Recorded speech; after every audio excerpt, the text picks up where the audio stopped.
Hi y'all, I'm Ashley Cheng. I am a national committee woman representing Texas's AAPI Caucus for the DNC. Asian Americans are the fastest growing demographic in Texas right now, and we represent more than 5.5%, I think, of the electorate. And that right there, that is the margin of victory in many elections across the state. In the 2020 election, we saw that Texas AAPIs increased their voter turnout over presidential years by 100%. And yet, even though that we have the third highest population of Asian American Pacific Islanders in the entire country here in the state, we've never sent an AAPI congressperson to DC from Texas, ever, in the history of Texas. And that is wild. We still have so far to go in getting folks registered and getting them to turn out. We have a lot of work to do to make sure that there is true representation for us of getting more AAPIs running as candidates, of getting more AAPIs elected so that they do have a seat at that table and these power structures and these systems that are deciding what's happening to our communities. What you see coming from the Democratic Party is that they really are hearing that voice and responding to that call in ways that, unfortunately, as we've seen through this pandemic, the Republican Party is not doing. Republican leaders in power using rhetoric and language that is increasing the instances of AAPI hate that we're seeing across Texas and across the country. The Stop Asian Hate rally that I organized along with a group of really incredible grassroots advocates was really meant as a rallying cry for us as a community to come together to heal from the unprecedented rise in Asian hate crimes and instances that we've seen across the country so that we can continue to build coalitions, not only as the Asian American community, but across the board, across other communities of color as well, and make sure that we're doing the work to stand against hate of all kinds, against all communities, and to make sure that we're standing for marginalized voices across the board together. One of the moments I'm really proud of from this past year is helping my mom for her first time testifying at the Texas legislative session. And I was able to serve as an interpreter for her. And through the Texas AAPI Redistricting Coalition, we gathered and recruited dozens of AAPI activists, many of whom testified for their very first time in front of the Texas legislature. These systems of power, right? These elected officials see that we're showing up, that we're using our collective voices to make a difference, to make sure, specifically in redistricting, that the way in which our maps and way power is being divided in the state is truly representing us. It's going to be a transparent process. Because of our advocacy efforts, there was an amendment added to the state budget that will now fund translators for future redistricting committees. And so that right there just shows us that when we show up, when we use our collective voices, we can actually make a difference. And I think when it comes to being more inclusive in our government systems, more inclusive as the Democratic Party, it really just comes down to listening, inviting more folks to the table, and to continue to build coalitions and really uplift the organizers, the activists on the ground who are already doing the work. And it's not just about inviting them to the table, but it's about what you do when they're at the table, right? It's about sitting down and having real conversations, about listening and hearing what's going on in marginalized communities across the board, whether it be folks who are marginalized because of sexual orientation, gender identity, race, ethnicity, language, whatever it is. I see that as something that the Democratic Party is doing, right? It's not an easy task, but that's the work that we've all signed up for together, and it's something that is crucial to make sure that we actually continue to progress as a state. As a young child, I loved to use my voice when I wasn't happy, and my dad would take me to the car and play talk radio, conservative talk radio, and that was my punishment. And so I joke with my dad that it's really his fault that I grew up to become such a progressive activist.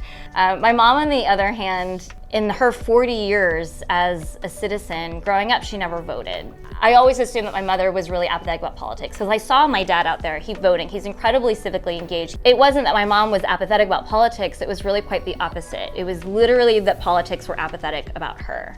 And she didn't know how to vote, she didn't understand the process, she didn't speak the language. She was honestly really scared that she was going to do something wrong.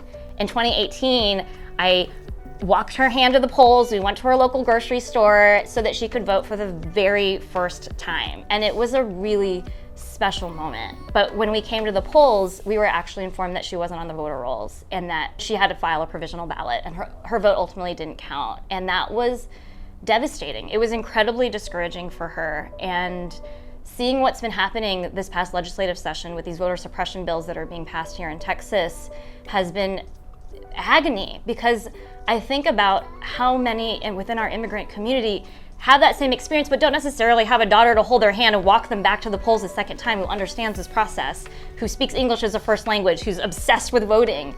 And she voted in the last presidential election, and it meant a lot to her. And not only did she vote, but she got involved and she wrote postcards. She testified at the last legislative session. And these systems aren't accessible for most of us. I started Rouser and co-founded the Rabble podcast so that we could make it easier for people to understand how to advocate for themselves, to understand these processes. So if it's, a couple of ladies who speak English as our first language couldn't even figure this out on our own, if we had to start a company and a podcast to be able to do it, it just shows you how much work that we have to go in Texas to make sure that these systems become more accessible for folks. When people talk about the need to shift the national perspective on immigrants, to shift people's perceptions of immigrant contributions, I get a little bit triggered because that question right there, it really assumes that we only have value because of our contributions to a capitalist society. As an Asian American specifically, I think it is deeply ingrained into me, the idea of the model minority myth, the idea that my Americanness is measured on my value in that way. And I think the idealist in me would really prefer to shift the national perspective on what it means to be American instead. I'm not going to pretend to be an expert on the immigrant story, but I have worked in communication strategy for the last 15 years. I have co-hosted the Rabble podcast for 2 seasons, so I do consider myself an expert in stories. We have a lot of work to do to recognize and to listen more to stories of immigrants, of the Asian American community. There was a study that was just released that showed that 42% of respondents in America couldn't even name one famous Asian American. And this is at a time where our vice president, Kamala Harris, is an Asian American. I mean, like, Aquafina, Crazy Rich Asians, all these things have happened, right? So many cultural, historical leaders, and not to be able to name one is heartbreaking. But, Ashley Cheng, just kidding, you can edit that out. But we don't teach Asian American history in this country, in this state. And what we teach our kids is going to impact society for generations and generations, and they should know each other's stories. It's another reason why it's so important that we act as a coalition with other communities of color so that we're continuing to advocate for more accessibility for African American studies, for Mexican American studies, and the list can go on and on and on until every Texan sees themselves reflected in their own history books. I was a cheerleader in high school. Our team literally never won any games. In 15 seconds, who makes up AAPIs? Okay. Wait, you're still timing? Okay. Chinese, Hmong, Burmese, Vietnamese, Thai, Indian, Pakistani, Japanese, Korean, forgetting a ton of people. This is why we need better Asian American history and geography, clearly, curriculum in our Texas public schools.